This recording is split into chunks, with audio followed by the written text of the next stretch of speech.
Welcome to Quacks and Queries. Today, we discuss an important subject called negotiation. Negotiation is essential, whether in the workplace, daily life, or even among friends. The ability to navigate discussions, find common ground, and create win-win situations can make all the difference in achieving your goal. But successful negotiation isn't just about convincing the other party or a counterpart. It is about strategy, preparation, and connection. Let's dive straight into the subject by first defining what negotiation is. It is the process of discussing and reaching an agreement between two or more parties for different needs and interests. Whether you are making decision with teammates at work, settling a business deal, or even bargaining for a better price of a commodity or remuneration or salary. Negotiation is a skill that can help you achieve better outcomes. Let us explore 4 proven strategies that will help you approach any negotiation with confidence and skill. Before we get into that, I would love for you to subscribe to this channel, share your comments and thoughts in the comment section, and share for everybody to get to this space. First strategy, identify your BATNA. Identify your BATNA. That's BATNA, which stands for Best Alternative to a Negotiated Agreement. Enter any negotiation situation knowing what your BATNA is. That is, what you will do if the negotiation fails. BATNA is your next best option if you can reach an agreement. Let's loosen this up a bit to enhance clarification. Imagine you receive a job offer from company A, but the salary is lower than what you expected. Let's say the offer is 500 Ghana cedis a month or $500 a month, but you really want the job. But you also apply to a company B or another company B and receive an offer from them for 800 Ghana cedis or $800. In this case, your BATNA, that's your best alternative to the negotiated agreement, is the offer from company B because it gives you a strong alternative if company A does not improve its offer. Knowing your BATNA, you can confidently negotiate with company A by saying, "Hey, I am very interested in this role and excited about the opportunity, but I have another offer on the table for 800 Ghana cedis or $800. If you can match or exceed that, I would love to move forward with your company." Now, if company A increases the offer, you have successfully negotiated a better deal. If they don't, you can confidently walk away knowing you have a solid backup plan with company B. This example shows how having a strong BATNA gives you leverage and prevents you from accepting unfavorable terms out of desperation. So, you must always have a backup plan. That is your BATNA. Which means that the negotiation that you are going in for, if it doesn't succeed, there must be another that you will go for, or a second option.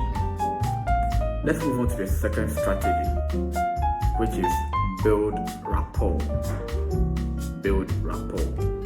Before you start negotiation or before you start negotiating, make sure you greet the other person. That is if you have not met before, or that is if you don't have any kind of relationship before. So you meet the person, you greet the person, and engage in small talk at the beginning. you and your counterpart, that's the person you're going to negotiate with, may be more collaborative and likely to reach an agreement if you spend just a few minutes trying to get to know each other. So, creating the small talk before the main deal, loosens the two of you up, down, or it loses you up or loses you down, and then it deals with any tension or premeditated thoughts, or that will prevent you guys from reaching a common ground or an agreement. Now, the next strategy is practice active listening. Once both of you start discussing the details of what you want, try not to plan what you are going to say next while your teammate or your counterpart is still talking. Instead, listen carefully to their statement or their input. Then paraphrase what you heard them say to check your understanding. If you do this, it is going to help the other person, that's your counterpart, feel that they are understood or they're being understood. It also helps you more deeply to understand what they want and need, and even help them listen closely to you as well. So, by practicing active listening, you take a part of what they are saying, you paraphrase, and you give it back to them.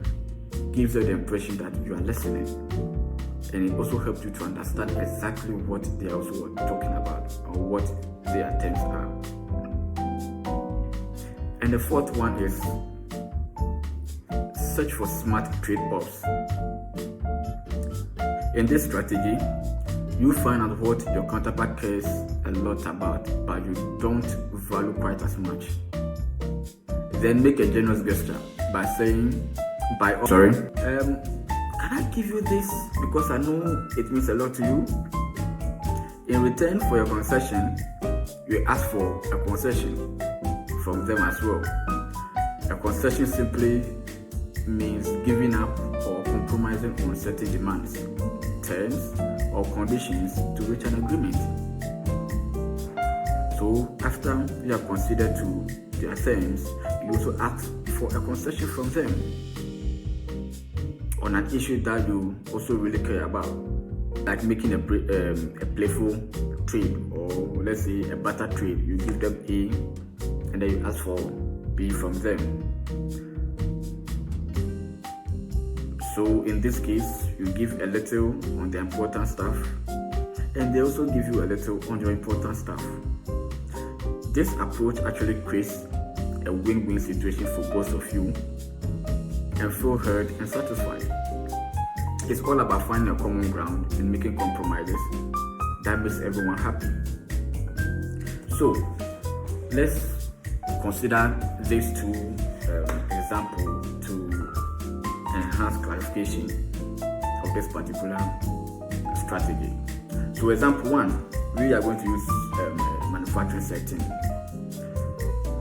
Procurement manager negotiating with a production or quality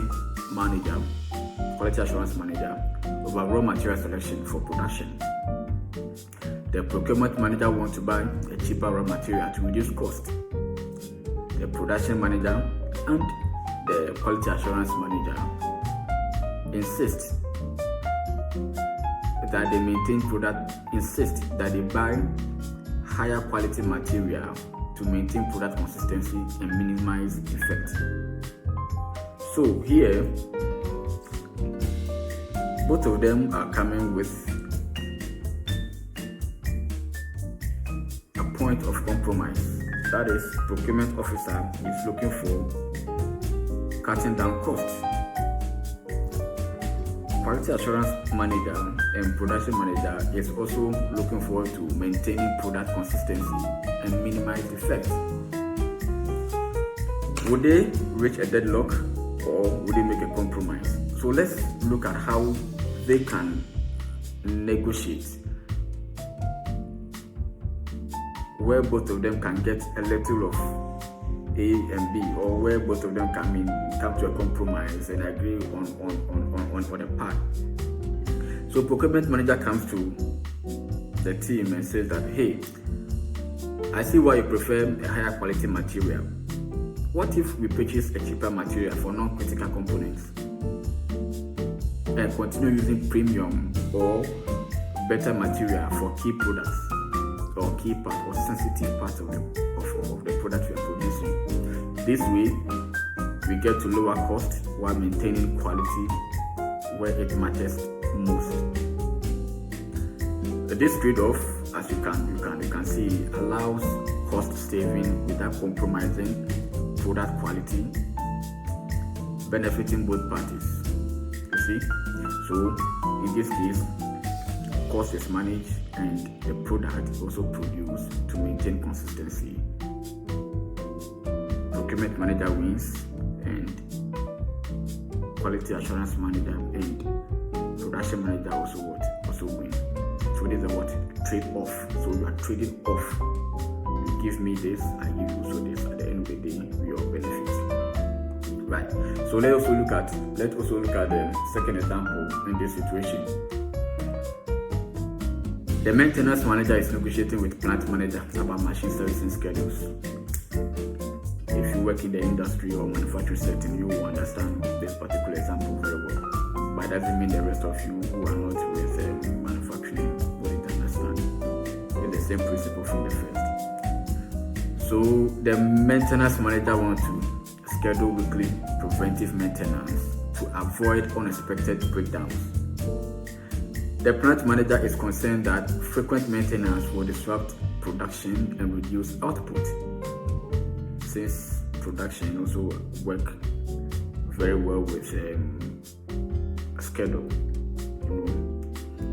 Instead of standoff or deadlock, they reach a smart trade-off. Or what are some of the trade-offs that they can do to get a win-win situation? So the maintenance manager comes and he says, hey, I understand that stopping production too often is a concern. How about we schedule full preventive maintenance every 2 weeks instead of weekly? But in return, we conduct quick daily equipment inspection during shift changes to catch up potential issues early. This trade-off, as you can see, allows maintenance to prevent major breakdowns while ensuring that production flow is not heavily disrupted, creating a win-win outcome.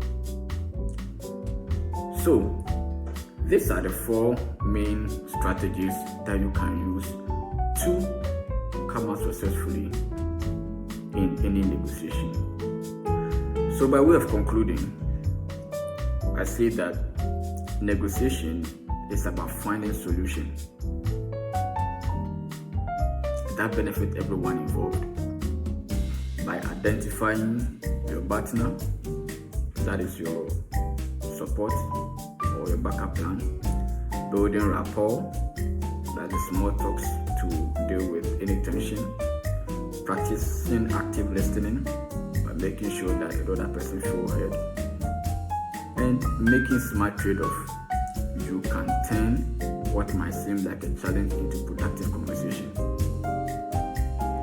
The more you practice these techniques, the better you become at handling negotiations, whether in professional settings or everyday interactions.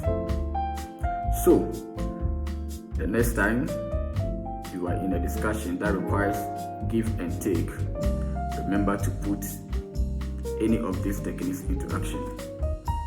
Which among them is your favorite or go-to? Let me know in the comment section. For me, I'll go for all, but I would rather go for smart trade-off. Thank you.